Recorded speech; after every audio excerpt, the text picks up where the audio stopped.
Got it? Here's your text exactly as it is, without any changes. I'm the one covering our family's health insurance, $382 a month, paid with my own hard-earned money, while my husband, a Republican, has been out of work since 2019.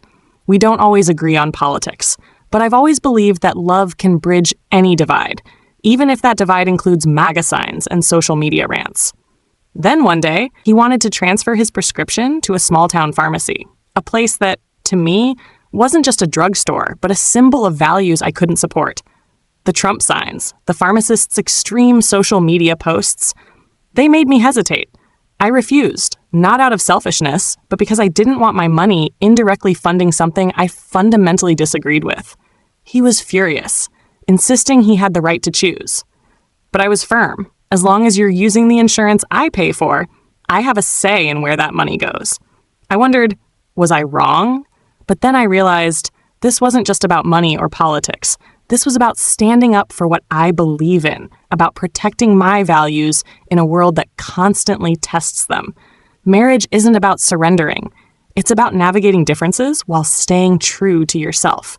I can only hope he understands that beneath my firmness is a desire to build a family rooted in mutual respect, not just for each other, but for the principles we choose to uphold.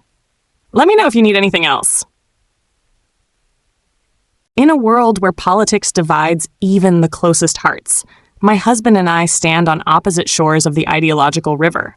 He, a Republican, holds his beliefs with quiet conviction, not the fervor of a MAGA rally, but a steadfast certainty. I, on the other hand, recoil instinctively from the extreme values Trump and his movement promote, always searching for solid ground beneath me. We are not perfect, but I have always believed that love can be a bridge, even when political views build walls. Then he suggested transferring his prescription to a small-town pharmacy, a place that didn't just sell medicine, but openly displayed its support for Trump through signs and social media posts. To me, it wasn't just a business transaction. It was a statement I couldn't endorse. I refused, not to impose my will, but to protect my beliefs. Because to me, every choice, no matter how small, reflects who we are. He was angry, but I had to ask myself, if we don't stand up for what we believe in, then what do we have left?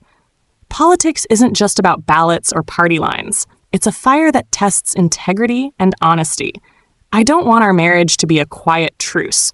I dream of the day we can sit down, truly listen to each other, and find common ground amidst our differences.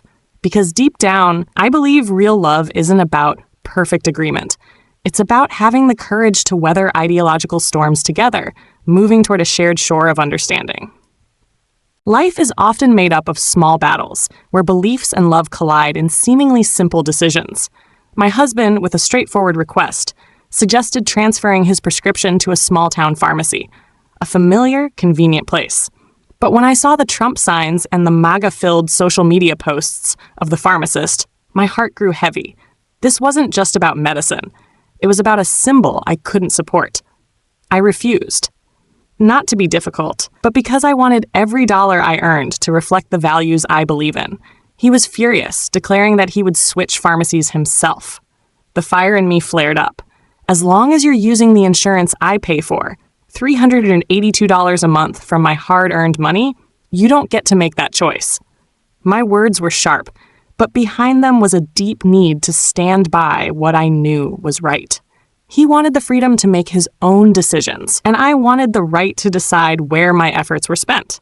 The argument wasn't just about the pharmacy. It was about the invisible boundaries within our marriage. I wondered, was I being too rigid? But then I realized this was an opportunity for us to confront and understand each other. Life isn't always easy, but these conflicts teach us how to listen, how to respect. I dream of the day he understands that my refusal isn't about control. It's about building a family where both of us can stay true to ourselves. The pharmacy was just the starting point. What I'm really fighting for is a love strong enough to overcome differences, leading us toward a foundation of mutual understanding. Arguments aren't the end. They are the wind that tests the strength of love. When I refused to transfer the prescription to a Trump-supporting pharmacy, it felt like an invisible line had been drawn between us. He, with quiet defiance, said, "Fine, I'll just transfer mine." His words were calm, but to me, they struck like a match against dry tinder. I responded, my voice firm, as long as you're using the insurance I pay for, $382 a month from my paycheck, you don't get to make that choice. The air grew heavy, our eyes locked in silent tension, but I didn't back down. He was angry, but I had drawn my boundary. This argument wasn't just about a pharmacy, it was about something deeper. He wanted the freedom to choose, and I wanted to protect the values I worked hard to uphold. I asked myself, was I being too rigid? But then I realized this wasn't about winning or losing. It was a chance for us to face our differences head on. Marriage isn't about silent endurance. It's about finding the courage to speak, even when it cuts deep. I believe that from these sharp words, we can find clarity. Conflict is fire, but it's also the forge where understanding is shaped. I dream of the moment he sees that beneath my firm stance is love, a love that refuses to bend when it comes to doing what's right. We may not always agree, but I hope this storm will clear the space between us, bringing us closer to a place where we are both respected, both seen, and both free to be ourselves in each other's arms. As the argument settled into silence, I stood at the edge of self-doubt. Was I wrong? My husband wanted to transfer his prescription to a Trump-supporting pharmacy, a place I couldn't accept because of its MAGA signs and the owner's extreme views. He was furious, insisting on his right to choose, but I stood firm. As long as you're using the insurance I pay for, $382 a month from my paycheck, you don't get to make that decision. My words were sharp, cutting through the air, but when the dust settled, I began to question myself. Was I being controlling, or was I simply standing up for my beliefs? The question, Aita, floated like a balloon in my mind. Yes, I pay for the insurance, but does that give me the right to impose my choices on him? Is marriage about sharing, or is it a battle of wills? I don't know for sure, but I do know that this self-reflection isn't weakness. It's the fire that tempers courage. I don't want to be the silent wife, letting him pull me into something I don't believe in, but I also don't want to push him away just because we see the world differently. I choose to believe I'm not wrong, not out of stubbornness, but because I have a right to stand up for my values. At the same time, I understand that love isn't about proving who's right. I dream of a day when we sit down, not to argue, but to listen. When he sees my heart behind my firmness, and I see his frustration behind his anger. From doubt, I find hope, a love strong enough to overcome, to heal, and to keep moving forward together.